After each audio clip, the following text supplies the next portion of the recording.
Provavelmente você já deve ter ouvido o termo dislexia, mas você sabe ao que está associado esse transtorno?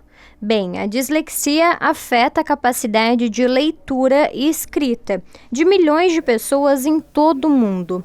Esse transtorno de aprendizagem se manifesta de diferentes maneiras, seja na dificuldade em decifrar palavras, confusão entre letras e problemas para seguir instruções. Mas é importante ressaltar que a dislexia não pode ser confundida com a falta de inteligência, criatividade ou vontade de aprender. A palavra específica é bem importante porque significa que a pessoa que tem dislexia tem uma dificuldade específica para ler, né? Para ler. Essa é a dificuldade específica de quem tem dislexia. É um transtorno de origem neurobiológica, então de funcionamento cerebral e com bastante característica genética. O que acontece é que ela vai se manifestar no momento em que a gente começa a estimular a criança para o processo de alfabetização, por ser uma dificuldade específica para ler e escrever. Então, já na educação infantil, alguns sinais são identificados, como uma dificuldade para aprender as letras do alfabeto, a letra do nome, e fazer brincadeiras de rima, parlendas, que são bem comuns na educação infantil. Outubro é considerado o mês de conscientização sobre a dislexia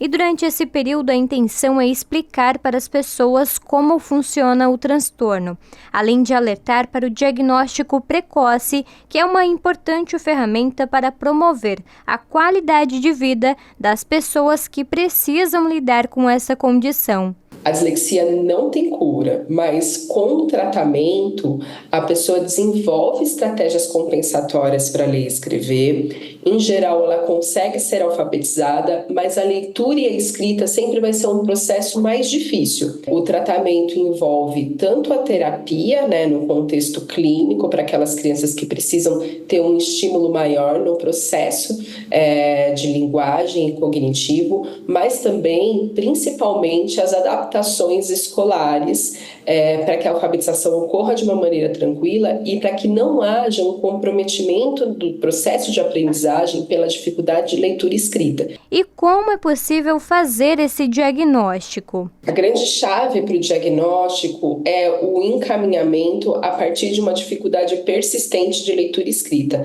No Brasil, a gente tem uma dificuldade ampla de alfabetização educacional. Nem toda criança que falha no processo de alfabetização é uma criança com dislexia, mas aquela criança que falhou no processo de alfabetização, que o professor já propôs estratégias diferenciadas e mesmo assim essa dificuldade persistiu, ele deve ser encaminhado para uma avaliação. Dentro do Sistema Único de Saúde, o caminho é sempre o encaminhamento pro pediatra, na unidade básica de saúde, e aí a partir desse encaminhamento, o pediatra fará a triagem e vai conseguir encaminhar a criança ou a família para o profissional mais adequado. A fonoaudióloga comenta ainda que na fase adulta, a tecnologia pode ser uma grande aliada, compensando essas dificuldades, desde que a pessoa já tenha passado por um processo de terapia e alfabetização. Nós usamos muito corretor ortográfico, seja nos processadores de texto ou até mesmo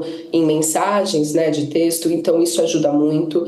Leitores de textos podem ajudar muito e geradores de texto que organizam não só a ortografia, mas também dão dicas gramaticais. Porque o que acontece é que a pessoa que tem dislexia, ela não tem uma dificuldade intelectual, ela consegue produzir muito bem um texto, mas quando ela precisa produzir cognitivamente esse texto e depois passar isso para a leitura, normalmente essa dificuldade no processamento da linguagem faz com que seu texto escrito fique muito mais empobrecido em relação ao texto falado. Então a tecnologia vem para compensar essa dificuldade.